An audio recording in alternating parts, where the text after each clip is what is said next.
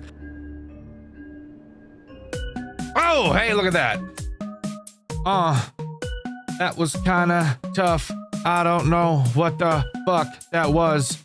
I don't know what I was doing with the audio lure. I really wish I could provide a strategy here, but I really can't. I'm guessing I just got lucky because there was literally no critical thinking coming from my head during this section. But with that, surviving until 6 a.m. will complete this half-hour section of the overall game. Again, I said this part is confusing as fuck. Henry mentions the plan to kill William is almost ready, and at least I'm pretty sure William's saying it because this cutscene starts with I am. But at the same time, a few lines later, the person talks about finding more pages, which sounds like something our non-Henry player was doing, so I literally have no fucking idea what's going on. I'm really just here to talk about the gameplay, so let's do that instead and continue. Moving on to 4:30, we've got yet another typical night section to talk about. And I can't lie to you, not much to say here. No new threats are added, but holy shit, do the threats that already exist really start to ramp up. The RNG in this section really starts to show on this night, as I would have a character at my window, at my door, down my pants, in my dick pretty much constantly, which gave me almost no time to ever delete the RAM. It took me only 2 attempts to beat this section, but the insane contrast between how aggressive they were on the first attempt versus the second is drastic and should not be overlooked. This was some crazy bullshit, but once again, nothing new is actually introduced, so we can move on to Chapter 6. Chapter 6 is by far probably the most interesting one we've talked about so far. It begins with a cutscene, one that should be all too familiar to us as FNAF fans. So just for you guys, fuck talking about it,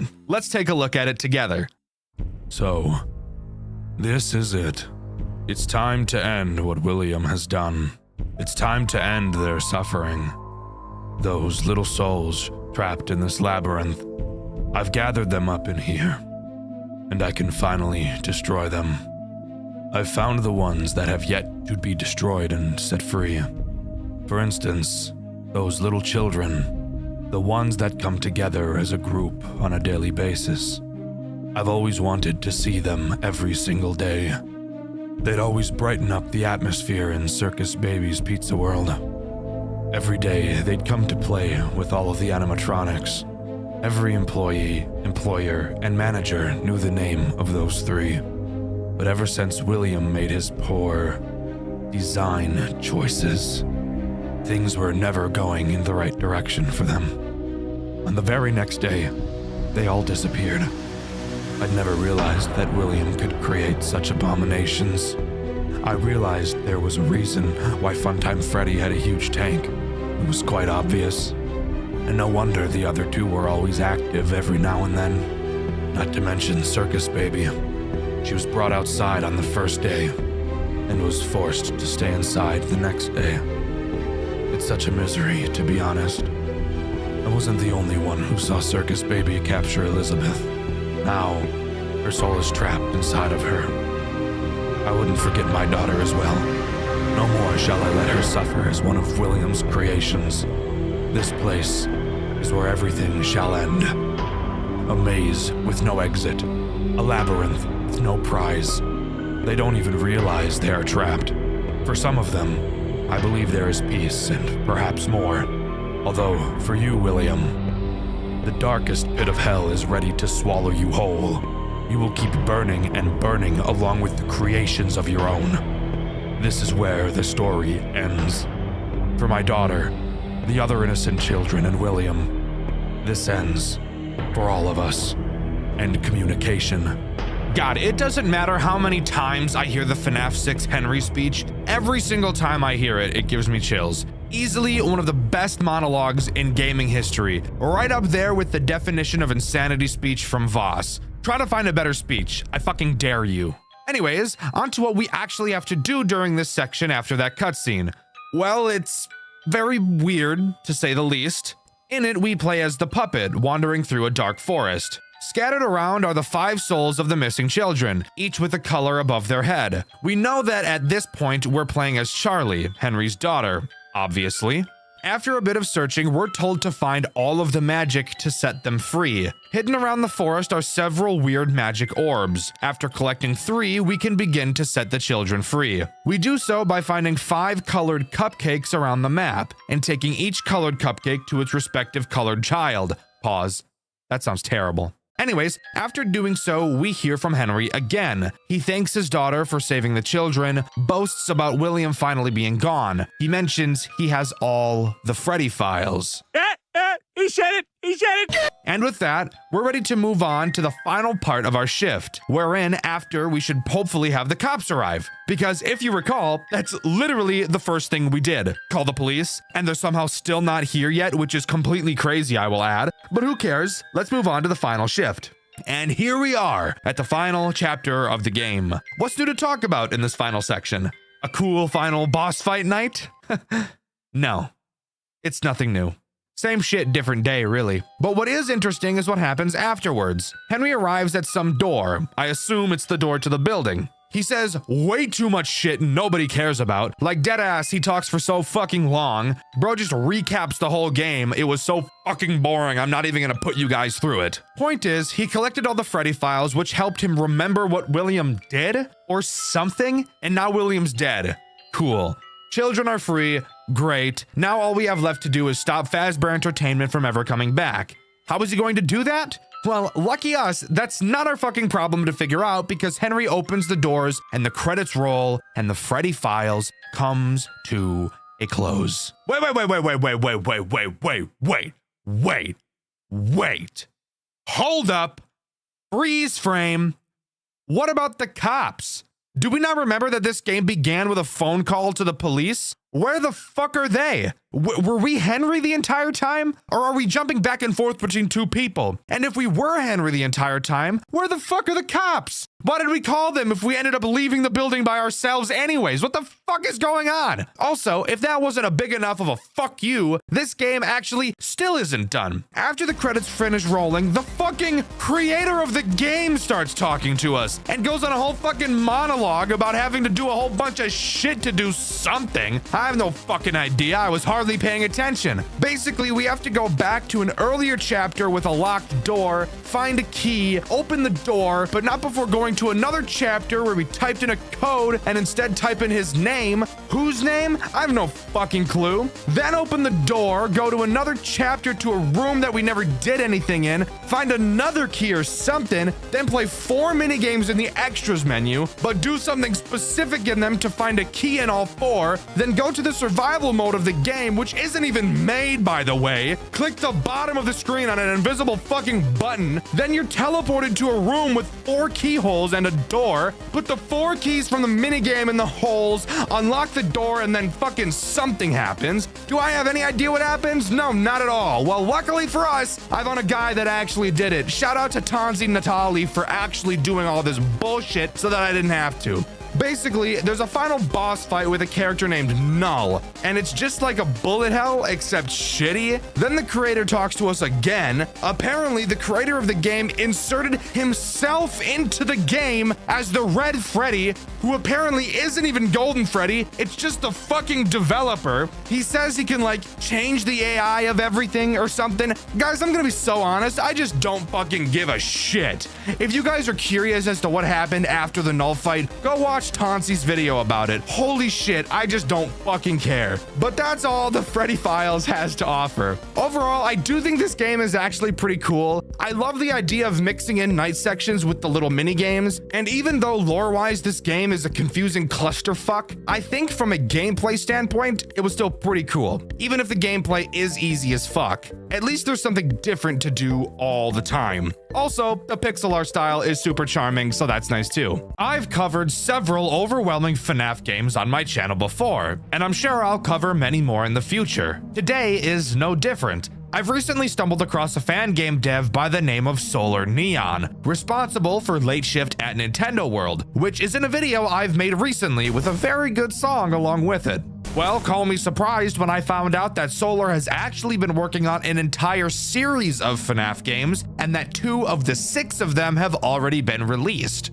Knowing that, I couldn't help myself but get sucked right in, and now I'm going to force you to be sucked in as well. Today, we're going to be talking about Swingshift at Farley's, a FNAF fan game with some of the darkest and most sinister storytelling I've ever seen. Before we start talking about the actual gameplay loop this game has to offer, I first want to talk about the stylistic choices of this game. Something I noticed is that Swingshift at Farley's really feels like FNAF 1. A lot of games try to replicate the style and feel of FNAF 1, but I honestly don't think many are capable of doing it. Farley's is definitely one of them. The overall look and feel of the game really reminds me of the original Five Nights at Freddy's, which makes the game feel nostalgic. I love it. Anyways, moving on to talking about Night 1. There is plenty to talk about. Look at the length of the video. Again, the person that made this game also made Late Shift at Nintendo World, so you know we're about to see some of the most creative shit you've ever seen in your entire life. To start, there are a lot of places you're able to move, but before we go down the list talking about them, describing the doors is very important. Swingshift at Farley's doesn't use a typical power system, which I love. It makes my dick not feel like it's on fire. However, the doors do have their own type of power system involved. When a door is closed, the door's fuse will quickly decrease. If it empties completely, then obviously the door will be forced open. So that bodes the question, what the fuck are we going to do about that? Very epic answer, I will say, and this brings up probably my favorite mechanic. As I said, there are multiple rooms you can go to from the office. Turning to the left door, you can turn once more and go to some weird back room area. I think this is a hallway. Then, turning once more, you can go to a storage room. Inside of this storage room, you can grab a new fuse. But of course, it's not just as simple as grabbing the fuse, as there is a minigame you have to complete first. A bar will appear at the bottom of your screen, and an arrow will slide back and forth. You have to time and click when the arrow is in the middle of the bar 3 times in a row for you to be able to pull out the fuse. I guess we have to really put our backs into picking up this fuse that probably weighs as much as all of the food in your mom's fridge combined. Get it? Because a fuse is very light, and your mom's fridge is empty because she ate it all? Yeah, you got it. Directly behind you while looking at the camera monitor is where your fuse box is located. You can remove an empty fuse and replace it with a new one you grabbed. However, the fuse has to be empty before you can replace it. So this will lead to you having to forcefully make your door run out of power at times. But that will make more sense once we start talking about the actual threats this night introduces. Speaking of which, let's do that now. Night 1 only introduces 2 threats. However, they both go on to serve a very important purpose. So let's talk about Basil first. Basil is this weird fucking dog thing.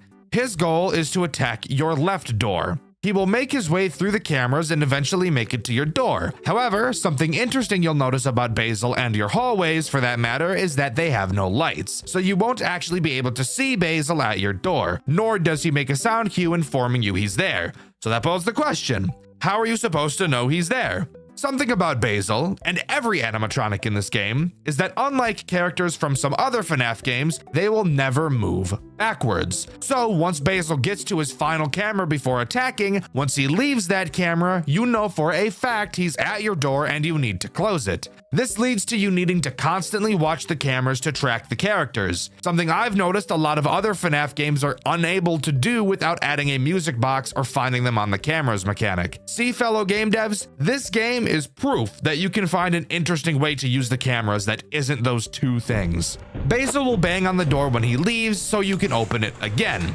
In general, 1 fuse usually lasts about 2 attacks from characters before you should let it run out and replace it. Charlie is the next character introduced, and she does literally the exact same thing as Basil, except she attacks your right door. Not much more to say about her. Night 2 introduces 2 new threats, each of them doing something different, adding a lot more stress to this game. It's during this night I noticed just how hard this game was truly going to get throughout the later nights. Because even just on night 2, you're already getting dogpiled, and the reflexes and balancing skills you'll need drastically increase. The first and most recognizable threat added is Florence. He is the Foxy equivalent of this game. He is in fucking jail. No, I'm not kidding. He's literally behind bars. Throughout the night, he'll make his way through several phases before bum rushing your office like your mom bum rushed the cafeteria in her school years, canonically revealing that she's had this terrible eating habit all her life. Of course, watching him on the cameras will slow him down, but with several other characters that will require you to also constantly be watching them, it's safe to say that you won't be stalling him nearly as much as you can stall Foxy, as you do actually have to be looking at him. Unlike Foxy, Florence can attack whichever door he wants. And also, as far as I'm aware, there's no way to force his attack to happen earlier. With Foxy, you could check the left hall, but there doesn't appear to be an equivalent for Florence. What you'll have to do is listen to hear which side his footsteps come on and close the respective door. This brings up a synergy with Basil and Charlie. As I said earlier, each fuse has enough power to block 2 attacks, maybe 3 if you cut it really close, which I wouldn't recommend. So having Florence attack a door that only has 1 attack left, and then noticing that Basil or Charlie is about to attack that door will really get your blood pressure to rise as you quickly whip around to do that quick time event minigame to get a new fuse. I love the stress this character brings, I can't lie. The final threat this night introduces is Dominic. He brings on an entire new mechanic into this game. In your office, you'll now see that you're able to look up. Doing so, you'll find a vent. Hooray! I can't wait to see what this asshole is about to do. Dominic appears in the same camera as Florence. When he decides he's going to try to get to you, he will move to the back room. On this back room camera, you will see a new pop-up at the bottom. It's a heater for the vent. I'm sure you can see where this is going. When Dominic leaves this backroom camera, it means he has just entered your vent. However, that doesn't mean you should blast the vent just yet, as after you use the heater, you'll have to wait for it to cool down. And just because Dominic is in your vents doesn't mean he'll be combated by the heater just yet. This is the point in time where you'll need to constantly check the vent above you to see if you can hear him banging around inside of them. If you don't hear him, don't blast him. When you do hear the banging, this is when you should go to the camera, charge up the heater, and activate it. You do have to be looking at the vent to hear the banging, so don't think you can just avoid looking up, because unfortunately, you cannot. Night 3 is a doozy, adding 1 new threat that in turn adds 1 new mechanic, enough to make everyone's urethra begin to leak blood. So let's talk about her. The threat that Night 3 introduces is Whitney, and Whitney introduces your flashlight. I bet you can already guess what she's going to do.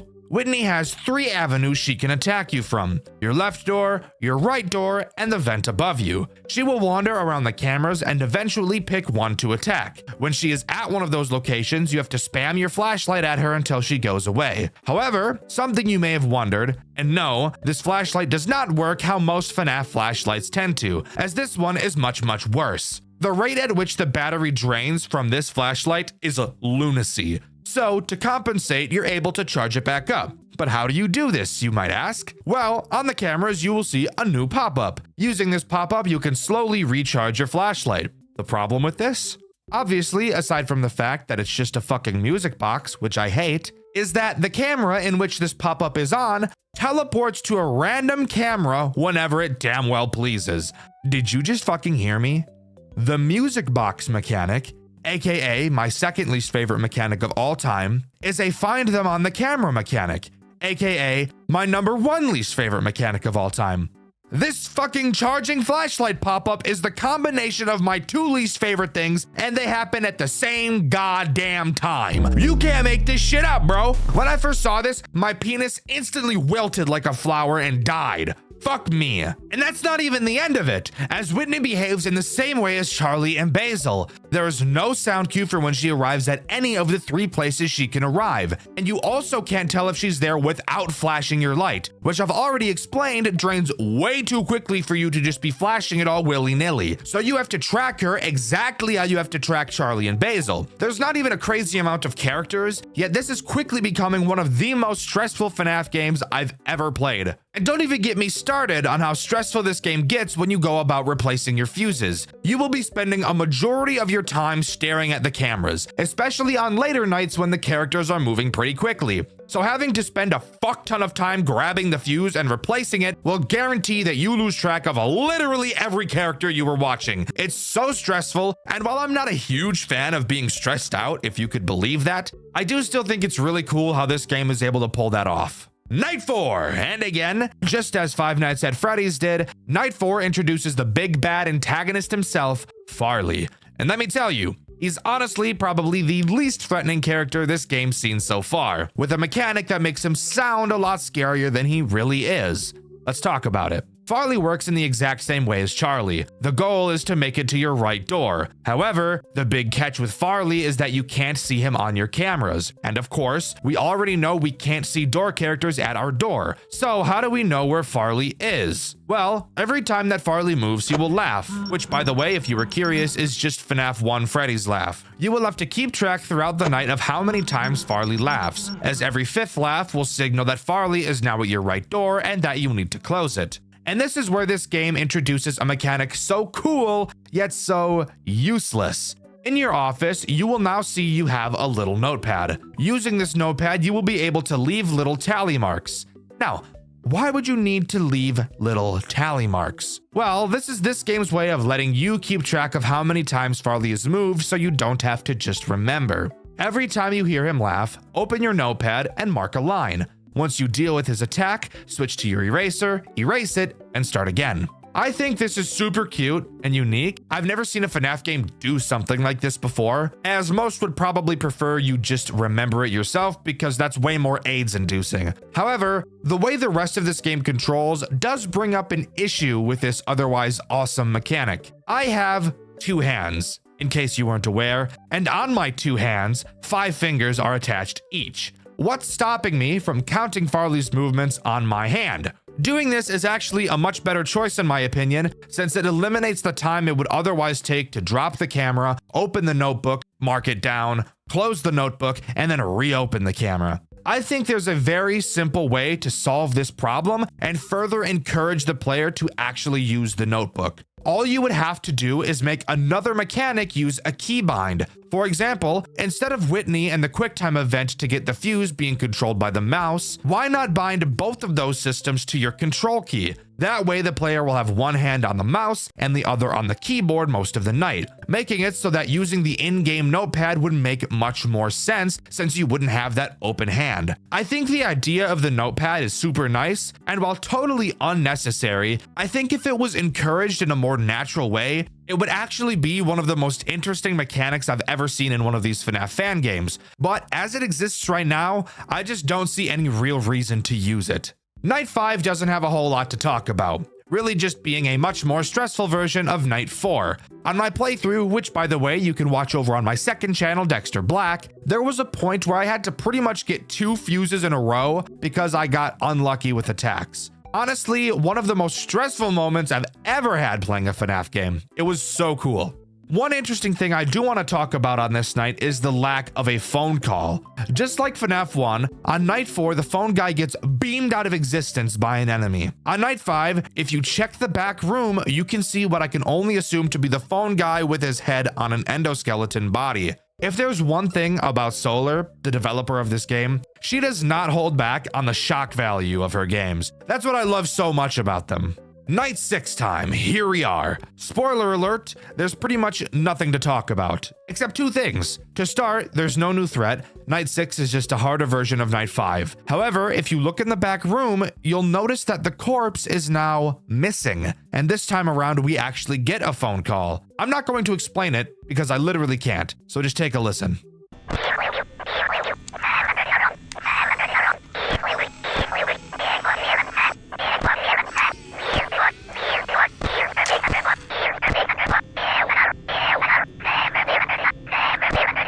Now you might be asking, Dexter, what the fuck was that and why did you even show it to me? Well, dear viewer, if you reverse it, you'll hear the following, which I've added captions to.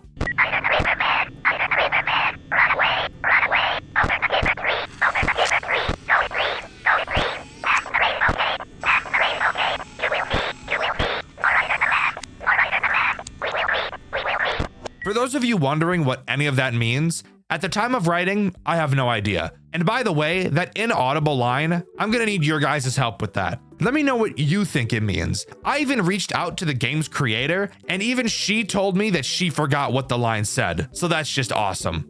But I'm not quite done talking about this game just yet. No, I found something interesting hidden inside of the game. On camera 9, there is a 1 in 10,000 chance for a character by the name of Midas to appear, acting as this game's Golden Freddy, even using the same laugh and hallucination sound as him. He enters your office and his jump scare plays. I'll just let you see it for yourself.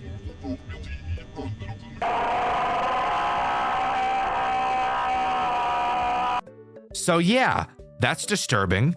As mentioned, that character's name is Midas. I have no idea who this character is supposed to be. However, I do know that we will be finding out, as Solar Neon plans on creating 6 games in the Farley series, and I'm totally looking forward to them. There are still a few more secrets I was able to uncover. In the room where you grab a new fuse box, you'll notice a stack of papers on the ground. Upon picking the papers up, you will see one of the following 3 papers. The first shows a wanted poster for a man inside of what appears to be a bunny costume. It's only a police sketch, but we can see they're wanted for murder. The second paper reads, "Bodies found in local river." In a shocking turn of events, the body of missing boy Thomas Fiver has been found under a bridge in Shantytown. According to the Utah Police Department, Thomas's body was stuffed inside a garbage bag with his head removed. The head has still not been recovered. A note addressed to the police was also found with Thomas's body, written by the guillotine killer. This has been revealed to be his 3rd victim. The guillotine killer, possibly giving a name to the killer in the previous paper, obviously being called that name for decapitating his victims. Another kid killer. Fantastic, but what did we expect, I suppose? And victim number 3. I wonder how many there are in total. The 3rd paper reads, 6 children now reported missing. Over the coming weeks, 6 children have vanished in Shantytown, Utah. While 2 of the missing children have no leads, it is believed that they are further victims of the infamous guillotine killer. Utah Police Chief Edward Cal has stated that they are expecting letters from the killer soon, potentially tying the 2 other children to his spree. Police are hoping to apprehend the killer soon. Well, that answers my question. 6 children this time around. Quite the hefty number, but nothing compared to my 12, but that's not important. What is important is that I lied and there's actually 1 other paper to be found. However, the only way you can get it is if you've been attacked by Midas. So, 1 in 10,000.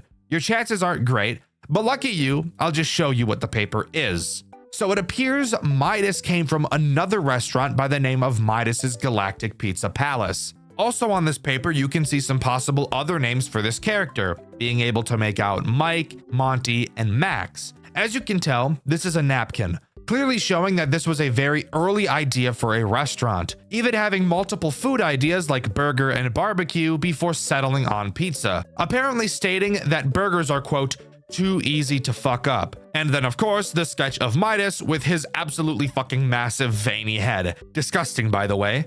So, with the 5 other confirmed games on the way, there's still a lot to unravel this time. And you better believe I'll be here to cover it when it comes around.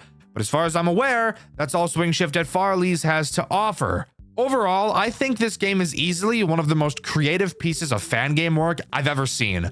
Solar Neon is so open to trying new and unique things, and I love that. I'm super looking forward to the other 5 games, and I can't wait to cover them on Dxtr Black, and of course, over on this channel. Hold up, guys! As I was working on this video, the 2nd game in the Farley series, Swingshift at Farley's Jr., actually released. And I thought, well, why not add that game to this video as well? So instead of ending the video right here where I was about to, let's go ahead and jump into Swingshift at Farley's Jr. So, this is kind of awkward, isn't it? I bet you were getting ready to click off the video and now we have a whole nother game to cover. Well, be grateful, I guess. Farley's Jr. starts with a very FNAF 2 style opening. We're sitting in the POV of who I can only assume to be Farley. We can look left and right and see Basil and Charlie accompanying us. Shortly after the minigame ends, we're booted to the main menu where we can see the toy animatronics. What the fuck? Like, these things literally look like the FNAF characters, but rest assured, they are not. Upon starting the game, we're greeted by a newspaper stating that this time around we aren't monitoring a restaurant, but an entire mall. Awesome. That doesn't sound like there's about to be a metric fuck ton of characters, now does it? Night 1 has a phone call that's like 5 fucking minutes long, and I'm not going to waste my time talking about it. It's your typical Night 1 bullshit, and he explains the characters we'll have to deal with. But of course, if I just let him do that, then I wouldn't really have a job, now would I? So let's start by talking about the tools at our disposal, because there are a hell of a lot more this time around. To start, let's get the obvious out of the way. We have a Farley mask that we can use. However, you may notice the 4 buttons inside of this mask. Don't worry, we'll talk about them in a bit. You can also use your camera to flash the hallway in front of you for a short period of time. However, every time you do, you'll lose 1 film reel. Throughout the cameras, you can find film reels lying around and pick them up. Also in the cameras, you can flash and hold your light on them so that you can actually see, which is very nice. You may also notice music box symbols on a good majority of the cameras. Don't worry, we will also talk about that in a bit. But that's really it in terms of mechanics that actually matter at this point in time, which means we can move on to talking about the threats this night introduces. Night 1 introduces a whopping 4 threats, already matching pretty much the entire crew of the first game, so this is about to get scary. The first ones we'll talk about are Basil Jr. and Charlie Jr., these being the toy variants of the originals. The reason I mentioned talking about both of them is because they both literally do the exact same thing, so no point in talking about them individually. If you couldn't guess because you have a brain deficiency, their goal is to make it to your office through the big hallway in front of you. Since this hallway in front of you is so dark, you won't actually be able to see them if they're there. However, there are 2 things you can do to verify if they are. To start, you can obviously flash the hallway with your camera and check. However, if you don't want to waste a film reel, there is another way. Characters in Farley's Jr. will not move backwards, so once they make it to the hallway camera, if you ever see them leave that camera, that guarantees they'll be in your hallway. So once you know they're in your hallway, all you have to do is put your mask on. Except, as I'm sure you could have guessed, the buttons don't work like a normal FNAF mask. Upon a character entering your office, their eyes will glow one of 4 colors.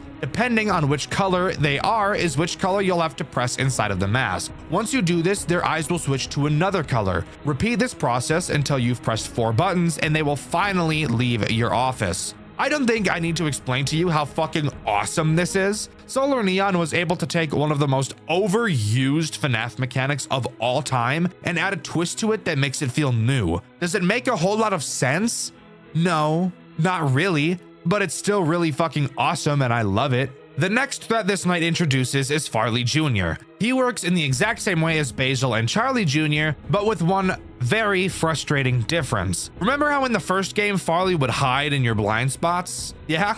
Well, Farley Jr. does the exact same thing, except this time around, he doesn't make sound cues when he moves. So that brings up the very appropriate question, how the hell are you supposed to know where he is? Fantastic question that is. If you look at your cameras, you'll notice a large tracker button at the top. Whenever you click that tracker, it will show you which camera Farley Jr. is currently in. However, every time you use the tracker, you have to wait an entire century to be able to use it again. This is literally the only way to tell where Farley Jr. is. So you'll have to get pretty lucky with your timings of this, especially on later nights. With the juniors out of the way, we can move on to the final threat that Night 1 introduces. That being the marionette. Oh boy, I promise you this thing is way worse than you could ever imagine. Of course, this marionette uses a music box mechanic. However, the music box is located on the desk in your office, so you don't have to open your cameras to use it, which I honestly thought was great. But is there a catch?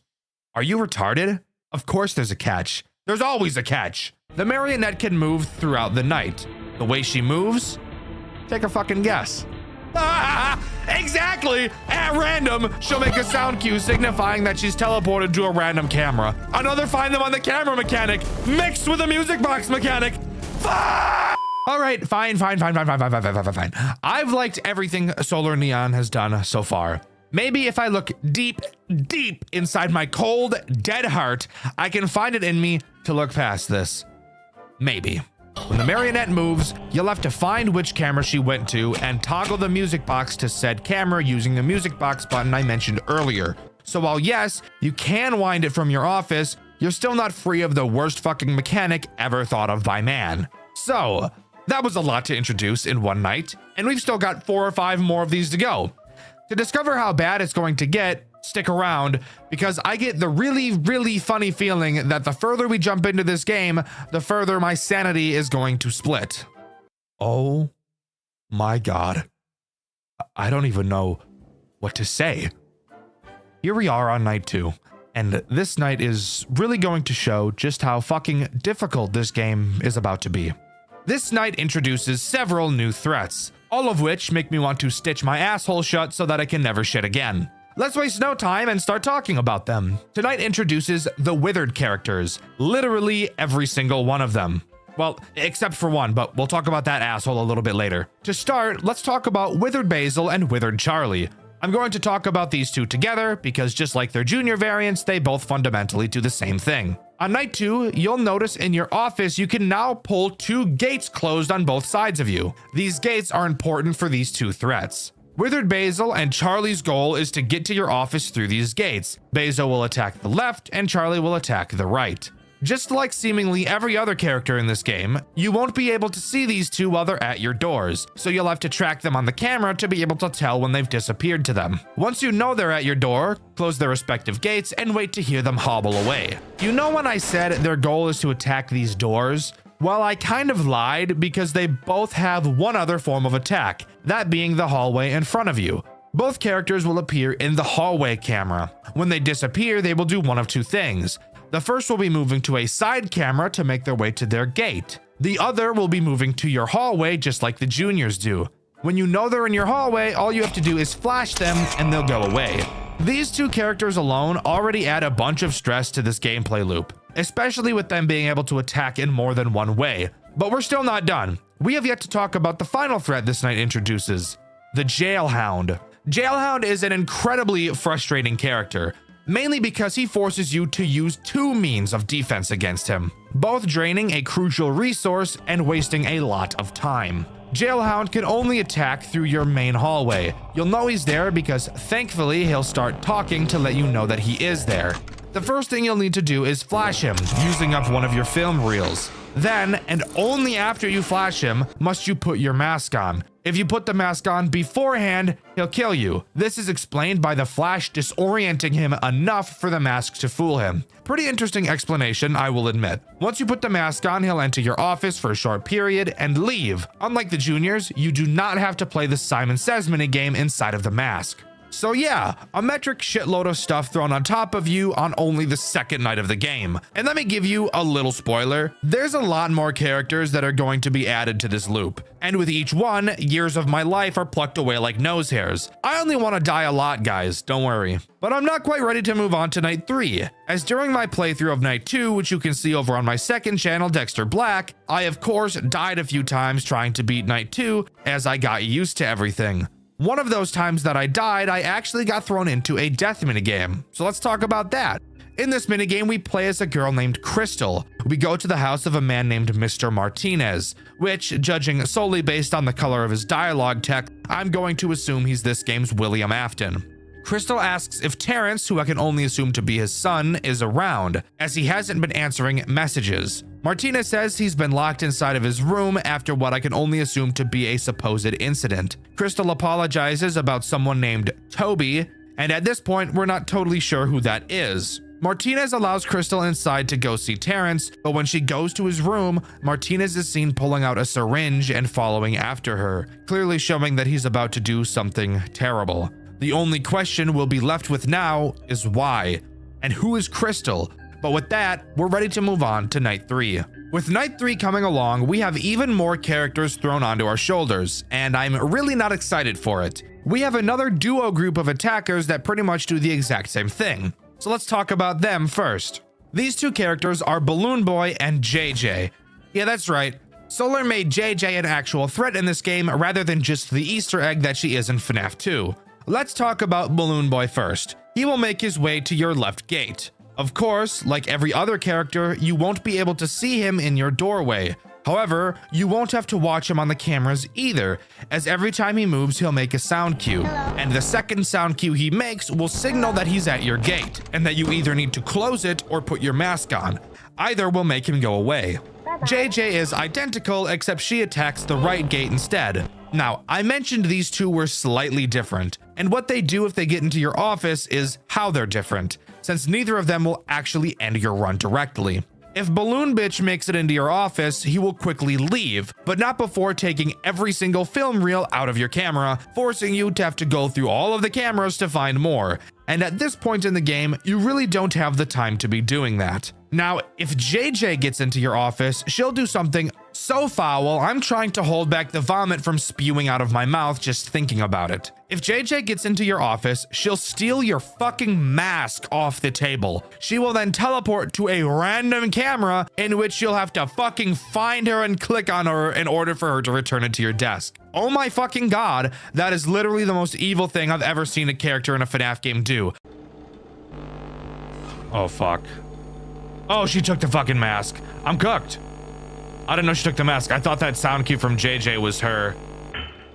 I thought the sound cue from JJ was her leaving. It was not. It was her grabbing my shit. She copped me. She copped on my shit. I'd rather JJ kill 6 more children than take my shit. I'm being honest. Oh, but guess what? We're still not done because there's still 2 more threats to talk about. I know I said 3 at the start of the night, but these 2 characters are basically 1 character, which is why I'm saying there's 2 more. These characters are Candy Cadet and Astro. The fuck me silly, backwards, forwards, upside down, flip me, bend me combo. Let me explain it. So you'll need to watch camera 10 to see when either of these 2 leave. It's important you know who leaves first. If Candy leaves, he will approach one of your gates at random. You of course will not be able to see him at your gate without either flashing your camera or watching the cams to see when he enters. He also makes no sound cue either, so that's great. Once he's there, you'll need to close the gate until he leaves. However, shortly after Candy Cadet attacks, Astro will attack the other door shortly after. Now, you may be wondering why I mentioned how important it is for you to know who leaves camera 10 first. Well, that's because if Astro leaves first, he'll do something a bit different. If Asshole leaves first, he too will go to either of your gates. However, when he's at your gate, he'll start singing. You need to close which gate you hear him at until he leaves. And of course, when he does, Candy Cadet Hole will soon attack the other side. These 2 add so much more unnecessary stress to this game, and Solar Neon knew exactly what she was doing when she made this. Asshole. Before we move on to night 4, I want to talk about another death minigame I got while working on this night. It's literally an exact copy of the Give Cake minigame from FNAF 2. The only major difference is that we play as Farley instead of Freddy, and instead of a random crying child, we see a girl come to the entrance who in the programming is named Charlie. Soon after, a car pulls up to the building and a man in a bunny mask gets out. Now, while I would imagine this person is probably Martinez, I do have to point out that in the code, this character's name is Guillotine. And if you remember from the first game, is the name of the serial killer. So it appears we get to see the abduction before one of his many murders. But with that, we can move on to night 4. It got worse, guys. Let me tell you, it got so much worse. Way worse than I could have ever imagined. Not only does night 4 add 2 more characters, but it also adds a brand new mechanic that makes this game far more stressful than it already was. To start, let's talk about the new mechanic, being able to turn off the power to the building. I bet you can take a solid guess where this is going. When the power is off, you obviously can't check your cameras. However, you can still put your mask on and close your gates. With that in mind, now on to the 2 threats this night introduces. Let's start with the simplest one, Mangle. Mangle has 2 ways of getting into your office, the big hallway in front of you, and the vent that's on camera 9. I've neglected to mention this vent up until this point, because Mangle is the only character to interact with it. Plus, you can't even see or interact with this vent in any way regardless. When you see Mangle in your hallway in front of you, you'll have to shut the building's power off. She'll swoop into the office for a few seconds and then leave, wherein you can then turn it back on. The vent is pretty much the same, but since you can't see the vent, the way you'll know you have to shut the power off is when you hear her in your vent. Turning off the power throughout the night when watching the cameras is so integral to this game's cycle is absolutely brutal, and the final character introduced on this night doesn't help with that at all. Withered Farley is the last character introduced on night 4, and he serves to be one of the most stressful yet. Once Withered Farley makes a successful movement opportunity, he will teleport directly to your main hall. Every time you flash the hallway, you'll be able to see him. Throughout the night, he'll slowly creep his way towards your office, and once he enters, as I'm sure you could have guessed from my intro of him, you'll have to shut the building's power off until he leaves. Mazel tov! I want to die. This is every single threat in the game. And let me tell you, completing this night was honestly one of the hardest challenges I've ever put myself through. And we're not even on to night 5 yet, so I'm really not excited for all that. But there is still one thing I want to talk about before we move on to night 5, and that's another death minigame I got while playing night 4. In it, we play as an unknown character seemingly on a camping trip with another unknown character. Child number 2 wanders off and we go to follow him, only to go deeper and deeper into the forest as we lose track of him. When we find him again, we see him trapped in the back of someone's car as it drives off. Maybe got some inspiration from the FNAF movie, just a hunch. Shortly after, Farley jump scares us. And this leads to a small theory that I have. I get the feeling that for each of these minigames, depending on who jump scares us at the end of them is meant to hint at who the stolen child in said minigame would go on to possess. Just a hunch, but I wouldn't be surprised if that was the case. Anyways, on to night 5, and I'm really not excited for it, I can't lie. Thankfully, night 5 doesn't bring anything new to the table. I thank God for that every day that I wake up, because he knows better than anybody how I would have lost my mind had there been more animatronics added on this night. However, there is something very interesting to note about this night. 1, I never got a death minigame like I was hoping for, but that's fine. And 2, something very interesting happens once you complete the night. I'll let Dxtr Black take it away. Subscribe, by the way. Ooh! Oh! I need to relax.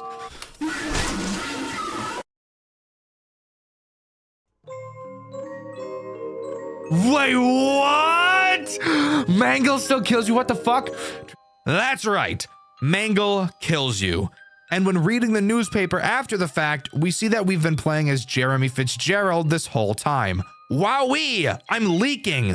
What? But with the information of our player now being dead, who's to say what's going to happen on night 6? I'm not sure, and I'm very, very excited. Night 6 is pretty interesting, so let's just jump right into it. To start, we're now playing as Mr. Martinez, both the man who was holding the syringe in an earlier death minigame we talked about, and the man I suspect to be the guillotine killer. In our phone call, we actually get to hear the conversation between Mr. Martinez and the phone guy, and I think listening to it for yourself will be much better than me describing it to you. Fancy seeing you there, Mr. Martinez. And on a night like tonight. Why are you interrupting my night, Gretchen? You tell me, Vincent. Poking around my mall, and during an active investigation, no less. God. You know, I gave you a lot of time. More than I've given most of my vendors. But no. First your hunks of metal fuck with my staff. Then those kids go missing. The cops start ripping my business up. That poor Jeremy kid gets his head smashed in by one of your freaks. The one you told me you would fix. And I now find you there, doing God knows what. Now what is that supposed to mean? Oh, I think you've got a pretty damn fine clue. Are you threatening me, Gretchen? I'm not sure baseless accusations are a good look for you. Then let me make it simple. If you're not out by the time I get there, I'll throw you out myself. Is that right now? Yeah, it is. Wanna know why? Because I've been in this business long enough to know what scum is. Whatever mess you've made, I want it cleaned up. Otherwise, the police might be expecting a little tip soon. I think this further adds to my confirmation that yes, Mr. Martinez is 100% the guillotine killer and this game's Afton. This night really serves to be a much harder version of night 5. However, to my surprise, one new character is actually added, that being Midas, the secret character from the first game. He acts in the exact same way as Golden Freddy does in FNAF 2. Occasionally, when you drop your monitor, he'll be in your office.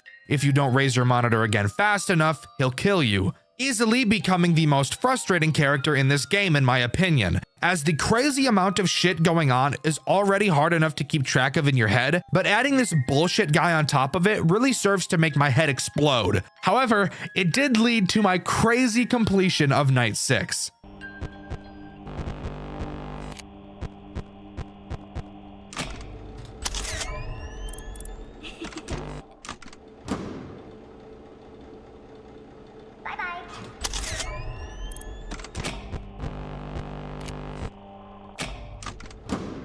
Fuck, I'm dead. What?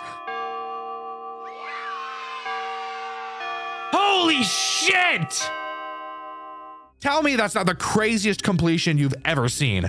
Yeah, I thought so. But with that, Farley's Jr. closes down due to a bunch of bullshit that was completely expected, and Swingshift at Farley's Jr. comes to a close.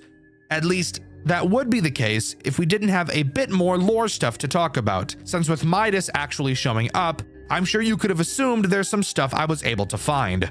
To start, by going into the extras menu and checking out the characters, moving over to the withered characters, you'll actually see missing posters for each of them, adding to my theory of depending on who jump scares you equating to who the dead child possessed, with Garrett possessing Farley, Charlie Emily possessing Basil, Terrence Martinez and Crystal possessing Jailhound, and an unknown person possessing Charlie. Why is this unknown? Well, because I never actually got Charlie's death minigame. But let's go take a look at it, shall we? In this minigame, we play as Susie Rosa. We walk around town until we eventually stumble across our dog, dead in the middle of the road, clearly being hit by a car. Shortly after, a car pulls up next to us and the guillotine killer steps out, telling us that he can fix our dog if we get in the car with him. And I'm sure you can imagine what he does to her next. And speaking of minigames, there's still plenty to cover. Let's rapid fire through the minigames I never got in my playthrough over on my second channel, Dxtr Black, starting with the minigame called Riverbed. We play as an unnamed little boy in the rain. We walk past the place where Susie's dog was killed, and continuing forward, we see the guillotine killer dropping the body of presumably one of his victims in the lake before he is then attacked. And if you remember, this is probably his third victim, which was referenced in one of the papers in Farley's 1. The next minigame is called Save Them. We play as Withered Farley as we follow the marionette through the building. She spells out save them as we travel, but before we can get to the exit, the killer steps in and smashes the marionette to pieces. And finally, we have Late Night, a minigame that's really just a cutscene. We watch a mother talking on a payphone while her daughter is clearly trying to get her attention. Eventually, she wanders off, only for us to see the killer's car whiz by, presumably, I would imagine, hitting her with it, although no sound cue is heard to indicate that. The mother goes to look for her, and then we get jump scared by the marionette, which would tell me that this little girl would go on to possess her. Oh yeah, there actually is another minigame that I got, I just didn't mention it for some reason, so I'll mention it now. It's called I'm Sorry. This one is also just a cutscene, and in a much different style from the others. A boy is sitting in the hospital with Mr. Martinez. They're watching the corpse of an unknown person completely wrapped in gauze. Looking back at Martinez, we see this unsettling image. And with that, that's all of the cutscenes in this game covered. However, we're still not quite done talking about stuff I was able to find. To start, there are several newspaper articles to read just like in the first game. Each appears at random when you click the paper stack in your office. They read, Marvelous Mimic Man. The winner of the 1995 Henton's Robotic Fair has been announced to be Vincent Martinez's Marvelous Mimic Man.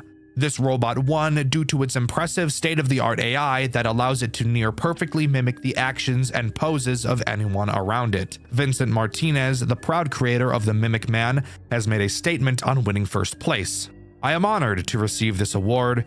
Thank you to the judges and especially the voters who made this happen. I hope to show you more of the Mimic Man and other creations like him soon. Farley's closes its doors. Lawsuit from Showbiz Pizza Time Incorporated closes down beloved family restaurant. After a long and grueling trial, Showbiz Pizza Time Incorporated has won its lawsuit against New Edge Incorporated, the owners of Farley's Fun Zone. The lawsuit alleges that New Edge Incorporated not only plagiarized multiple of its characters, but also stole confidential blueprints and schematics for their animatronic mascots. As a result of New Edge losing the lawsuit, they have been ordered to pay Showbiz Pizza Incorporated $3 million in damages. While New Edge has yet to make a statement, their decision to shut all of their 10 Farley's Fun Zone locations has sent a clear message. Obituaries: Abigail Leslie Emily, September 5th, 1954 to July 30th, 1985. Abigail was born on September 5th of 1954. She grew up in a lovely house down north before moving to Utah and marrying a brilliant husband and having a lovely daughter, both of which were unfortunately taken away from her too soon. Abigail tragically killed herself on the 30th of July, 1985 via a self-inflicted gunshot to the head. We hope that Abigail is in the warm light and with her husband and daughter. So, a robot that can mimic people made by Martinez, a plagiarism lawsuit for blueprints and schematics, and a woman who tragically killed herself, each with something redacted. And of course, after getting killed by Midas, there is an additional paper you can read. Tragedy at Midas's. 10-year-old boy bitten by animatronic. This afternoon at Midas's Galactic Pizza Palace, one 10-year-old boy, Tobias Martinez, was bitten by one of the establishment's animatronic characters. It was reported that he was shoved inside its mouth by 4 children who have yet to be identified. Police have not yet confirmed if this is a murder attempt or freak accident, although they are still investigating. Tobias is reportedly in critical condition, with his frontal lobe nearly severed. The owners of Midas's New Edge Incorporated have yet to make public statement on the matter, aside from suspending all operations at the restaurant. Tobias Martinez was bitten and killed at Midas's. I wonder if this isn't the person we see in the hospital bed in the I'm Sorry minigame, as this is clearly this game's equivalent to the Fredbear bite. And since we're drawing parallels, let's draw another one. In the weird phone call all the way in Farley's 1, the first line mentions a riverbed. And what do we see in one of the death minigames? That's right, the guillotine killer throwing a body into a riverbed. Whose body this is, though? No other than Thomas Fiver, Martinez's third victim. But with that, as far as I'm aware, is everything that the first 2 Farley's games have to offer. I'm incredibly excited for the rest of the series that Solar has planned, and she's actually shown me a sneak peek of the 3rd game. I'm obviously not going to spoil anything, but it looks crazy. Overall, both of the Farley's games are clearly heavily inspired by the original FNAF games, and even seem to be following the original pattern and story these games laid out. And I honestly really like it. Solar is very, very passionate about this project, and you better believe I'll be here to cover the rest of the games as they release. Popular pre-existing IPs in FNAF games. I'm sure quite a few examples already come to your mind when I say that. Five Nights at Wario's, Five Nights at Sonic's, Five Nights at the Krusty Krab, among many others, are very popular examples of this. However, in my journey of playing FNAF games to find games worthy enough to talk about, there's one very popular IP I see show up very frequently. An IP that has so many games made by multiple different talented individuals, and the person who made the game we'll be talking about today needs no introduction. Today, we're going to be talking about a FNAF game about Teletubbies. You might think that's weird since I just talked about the Tubbyland Archives Act 1 a few weeks ago, but this is a perfect example of just how many FNAF fan games have been built around this IP. Today, we'll be covering the Remnants of Tubbyland, a FNAF fan game made by Avocado Dreams, the same person responsible for one of the most terrifying FNAF games ever designed, Graveyard Shift at Freddy's. Rest assured, this game is terrifying as well, and not only that, it's also really hard. So let's waste no more time and jump right into the Remnants of Tubbyland. To begin, we have to talk about the setting in which this game takes place. Typically in FNAF games, we see the setting as a restaurant, with animatronics that were on stage and would sing in the party room while the children ate their food. But not this time around. The Remnants of Tubbyland takes place in a daycare that's been seemingly left to rot. We take the job as a night guard, and before we know it, we're thrown into a twisted death trap. Loading into the office for the first time, there's already a lot to talk about. Please don't be as hard as the fucking other. What the fuck am I looking at? Let's start by mentioning how fucking creepy this game looks. Obviously, we've got this little fella sitting in front of us, and of course, he will become more important later on. But seriously, just look at the scenery in this game. I honestly think it's creepier than Graveyard Shift. Everything just looks so grainy, uncanny, and gross. It seems like a really nasty place to have to spend your time, and yet here we are spending our time here. We get our night one phone call, and it's just about as basic as you could imagine. The typical night one phone call stuff. The phone guy introduces where we are, why we're watching over the place, and pretends like there's nothing to be worried about, because the murder robots would never murder us. So if they enter your room, they could knock stuff over and probably damage themselves more than they already have. Just say they can blow my shit out. The reason we're given as to why we're here is pretty unclear. However, we're told that our main objective is just to watch the robots since they are capable of moving around. At least they can acknowledge that this is something that is happening. Of course, he says they won't hurt us, but also decides it's a great idea to explain to us how to defend ourselves on the off chance they come into our office. He explains their facial recognition and says that if they move around too much, they may damage themselves. So I guess we've got some suicidal robots around here. Fantastic. Anyways, how many threats are introduced on night one? 2. 2 threats are introduced on night 1, so let's go over them. Let's start with this game's main attraction, Dipsy. So I don't see nobody yet. Bro, let me tell you, Avocado Dreams, she knows how to set an atmosphere. What the fuck is that? Dude, Dipsy Dick will begin on camera 2. If we take a look at the map, we can see the path that the characters will have to take to reach us. It's a little bit confusing, so really take a look at it. As you can see, camera 2 is not actually connected to our office at all. This entire building is just one big spiral to reach our office. So Dipsy Dick will have to start from camera 2, then go to 3, 4, 5, and to finally end up in camera 7 before he can attack us. Make sense? Good. Dipsy makes no noise when moving around, so you'll have to track him yourself on the cameras. Once he reaches camera 7, he actually has 2 phases. One far away from the camera, and another where he's a lot closer to the camera. And even despite the fact that this is a robot, somehow his face is able to distort to an unrealistic length. Don't question it. Ooh, spooky. That's all that matters. Like an entire half of the building has no cameras in it. That's so ugly. That's so ugly. Once Dipsy makes it to the second phase on camera 7, his next movement opportunity will have him disappear. When he does, that's how you know he's about to attack you. Since Dipsy will never move backwards, it's always easy to keep track of him. Once he does disappear, you'll have to put on the sun mask located on your desk. It works exactly the same as the mask from FNAF 2, and of course, Avocado Dreams did not disappoint with the animations. Take a look. Oh my god, dude, that'd be so sick! Damn, bro. That is so cool. That's so cool, bro. I can't lie to you, but now this shit cool as fuck. This shit cool as fuck. Just creepy as fuck, isn't it? God, I love it. It's so cool. Anyways, something else about your mask that you've probably noticed is this asthma meter.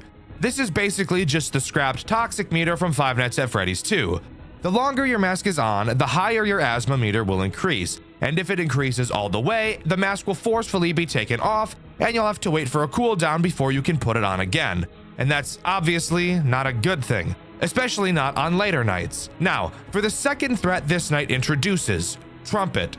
Trumpet acts as more of a nuisance character rather than an actual threat in this game. However, don't let that make you think you can ignore him, because you most certainly cannot. Occasionally, you'll be able to see Trump Dick rising up from behind your desk.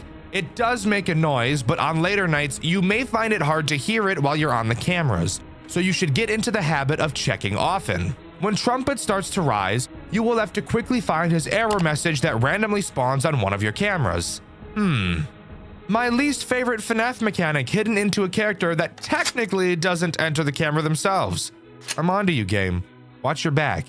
When you find the error, simply press the power button and Trumpet will fall back behind your desk. But what happens if you just let Trumpet fully appear and start blasting your eardrums with the loudest sound you've ever heard in your entire life? Well, the sound that emits from it will slowly cause the AI value of every other character to slowly increase until Trumpet is turned off. And even after you turn Trumpet off, you want to hear something crazy? the AI values will never go back down throughout the night. So let me tell you, you do not want to miss a trumpet attack. You will very quickly regret it. Old trumpet dick. Night 2 introduces probably the most revolting, nasty, fuck-ass character I've ever seen in my life on this earth. Luckily, it's not nearly as bad as one of Avocado Dream's other demon spawns, Sheriff Slitherdick, but trust me, this character... Luckily, it's not nearly as bad as one of Avocado Dream's other demon spawns, Sheriff Slitherdick, but trust me, this character will still make you want to cover your willy with honey and jump wiener first into a fire anthill. That character, of course, is Poe. Poe is a very simple character to understand. However, that's probably the scariest part about her. Poe starts on camera 1. She will then move to camera 3. From 3, she will either move to camera 2 or camera 4. You want her to move to camera 4. Trust me, it's better for your mental health overall. She will then move between cameras 6, 4, 5, and 3 for the rest of the night.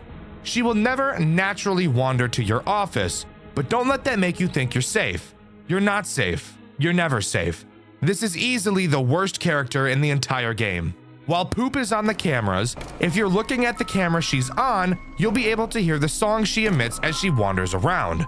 You'll have to track her around the cameras to constantly make sure the song is playing. If the song ever stops, you're in trouble. On night 2, a large red button will appear on your desk. If the music stops, all you have to do is push this button and her music will reset. But you have to be really fast. If her music is off, that's when she'll make her way to your office.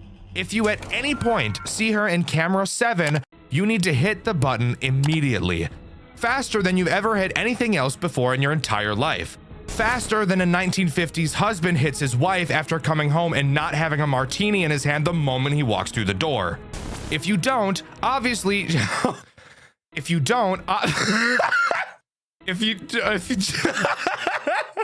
if you don't, obviously she's...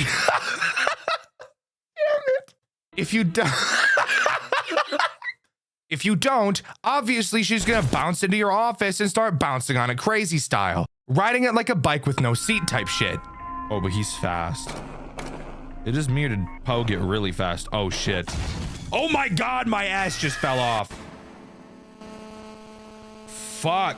And before you say anything, look at this ugly fuck. You don't want that. The problem that Poe brings into this game is obviously requiring your constant attention. And Dipsy has already been shown to require a lot of your attention as well. And trust me, the synergy that Poe has with every other character that will be introduced into this game is prominent and brutal the entire way through. So let's continue talking about them, shall we? Night 3 brings on this fuckhead in your office, Tinky Winky. So I really like that. I don't like this fucker staring at me right now. I can't lie. That I'm not a huge fan of, the way he's looking at me. He's like licking his lips and shit, and it's like... Let's not. Hey. Ooh. Ooh. Tinky Dick works in the exact same way as Peggy from Showman's The Awakening, which I've covered on this channel before, and you should go watch that video after you finish this one. Tinky Dick is very much a weeping angel character. If you're looking at him, he won't move. But if you have your camera up, he will slowly begin to creep towards you throughout 3 different phases. Each phase is pretty obvious, so don't worry about not noticing it. After the final phase, he will attempt to jump you like you're in the streets of Compton. All you have to do is put your mask on and he'll go back to where he was. However, unlike Dipsy, Tinky requires you to be a lot faster with your mask, and you can't put on your mask before an attack to bait the attack out. Tinky has to attack before putting the mask on will push him backwards. Thankfully, if you're on your cameras, he will force them down when he attacks. So it isn't just a guessing game. But you have to be really, really fast, especially on later nights. You'll have close to only 1 second to put it on once he attacks, lest your butt cheeks get spread and he lathers peanut butter and jelly on that shit like a midnight snack. Oh, okay. It's blatantly obvious. Huh, bitch? Was I just not fast enough? Do you have to be like really, really quick with it? Obviously, Tinky brings up an enormous problem. With 2 characters requiring you to constantly watch them on the cameras, Adding a character that penalizes you for using the cameras is obviously going to cause quite a bit of problems. This is actually the problem that led to me having to change the way I play the game and switch up my strategy to solely focusing on Poe and occasionally checking on camera 7 to see if Dipsy has arrived yet. It's also this character that made me decide to start forcing attacks from him. For example, let's say Dipsy just attacked me. I know it's going to be a while before Dipsy can come to attack me again. So in order to not have the asthma meter blow up my guts, I would sit and stare at the cameras until Tinky attacked me, resetting his timer before the next Dipsy attack.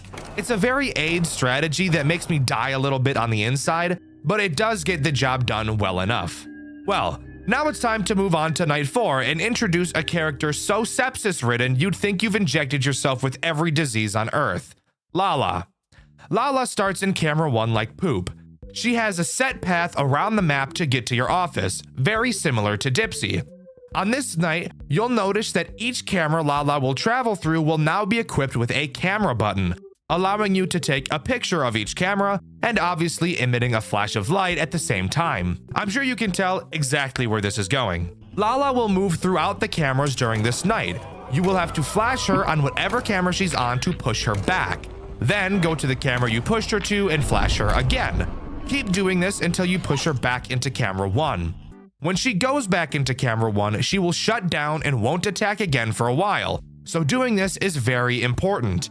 And if you're lucky, you can catch her really quickly and only have to push her back once. The problem with her? She is very, very fast. She will move through her cameras faster than the fat bitch in line at the Golden Corral who's hopping up and down because the buffet just got refilled. Sit down, Shamu. There are so many things that I don't understand. I don't know what's going on right now. Oh. You're telling me she got all the way through the cameras that fast? You're telling me she got through every camera that fast? No. No, this is bullshit. Let me tell you what this is. This is bullshit, bro. Like, what the fuck is that? What is that? How the fuck am I supposed to keep track of those 3 fuckers at the same time while also not looking at the cameras for this fucker? I'll tell you how, you don't. That's bullshit. What the fuck? We now have an interesting group of mechanics to talk about. Thankfully, even though this game does rely a lot on RNG, there was a very clear attempt put in place by Avocado Dreams to mitigate how much RNG is actually involved. The main example I can point to is Tinky Winky. Tinky Winky will never attack you if Lala has left camera 1. This prevents an insta-loss that would otherwise be present. Obviously, if Tinky Dick is about to attack and you get an attack from Lala, if you were to deal with Lala, then Tinky would attack you, and while being attacked, Lala would easily make it to your office and kill you. So thank God Tinky isn't able to attack you while Lala is. However, his aggression meter will still increase, meaning that immediately after you deal with Lala, it's very likely you will get an insta attack from Tinky. So you'll need to be fast, but at least there isn't any luck involved. Night 5 introduces nothing new and is just a much harder version of Night 4. I'm not gonna sit here and lie to you guys. I was not able to beat Night 5. I'm sure that if I threw in hours upon hours of attempts, I would have beaten it eventually, but I just don't have the type of patience like other people do. I applaud you if you beat it, but I did not. But now we get to talk about what everyone who's familiar with this game has been waiting for: Custom Night, and the secret night that comes along with it. If you go into Custom Night, you may notice that there is an extra character slot just labeled NA. You'll also notice that you're unable to set its AI value. If you input the code 34193 into the other characters and press start, you will be entered into the secret boss night this game has to offer: Dream Night. Dream Night introduces 2 new threats, while disabling all other threats we've seen so far. These 2 new characters are Nunu and Evocation. Let's start with Evocation since he was easily the character that confused me the most. Evocation will begin on camera 2, slowly emerging from a screen. After he leaves that camera, he will randomly teleport to any other camera except camera 1. You'll have to quickly find him and keep your eyes on him. From there, he can attack you in one of 2 ways. The first way will have him get super close to the camera and laugh like a child, which just fills me with rage because I hate children. When he does, all you have to do is flash whichever camera he went to. His other attack has him disappear from the camera entirely. If he does, he will immediately teleport inside of your office and float above you like he's possessed by the devil. If this is the attack he chooses, all you have to do is put your mask on and he will leave instantly. You do have to be pretty fast with both attacks, so make sure you have your reflex game on point. Another thing to point out about the way Evocation attacks is that he will never attack the same way twice. So, his first attack will be random, but from there it will be incredibly easy to predict how he will attack since he'll just be alternating between the two, which honestly serves to make this boss fight easier. Anyways, on to the only other threat present in Dream Night, Nunu, the vacuum, or if you have bad teeth and your country's food tastes like shit, a Hoover. Nunu is very simple, really just being a distraction character. He will randomly wander around cameras 4, 5, and 6. Occasionally, you may hear a loud metal bang. That means Nunu is just being a pesky little guy. Find which camera he's on, which should be pretty easy since his eyes will be flashing and he'll be emitting a nasty noise. Simply flash the camera he's on and bada bing bada boom, he's dealt with. Upon beating Dream Night, you will unlock that special character in the custom night screen. Spoiler alert, it's fucking Evocation. You might be wondering where Nunu is. Well, Nunu is actually a part of Evocation. So if you activate Evocation, Nunu will be activated alongside him as well, which I honestly think is really cool. As far as the story of this game goes, Avocado Dreams kept it pretty simple. After completing Night 5, we get this news article along with our paycheck. Infamous Tubbyland Daycare finally sees its end after a 15-year long battle to sell the property. Following a tragic accident back in 2000, the childcare facility promptly closed its doors and left the building dormant, alone, and forgotten. Years having flown by, locals urged city officials to accelerate the auction process due to rumors that have been circulating the desolate daycare. The property is planned to be utilized for a brand new facility using the same philosophies and presentation ideas, but aiming for a new and safer direction. So it's very clear that something terrible happened in 2000. So what could that possibly be referring to? According to the wiki, back in 2000, Nunu fucking exploded inside of the daycare, starting a massive fire. Our player, Parker Anderson, was in the building at the time with his son, Lucas. Lucas most likely being the identity of Evocation, which would also make sense as to why Nunu is activated alongside of him and why a child will laugh when he gets close to the camera.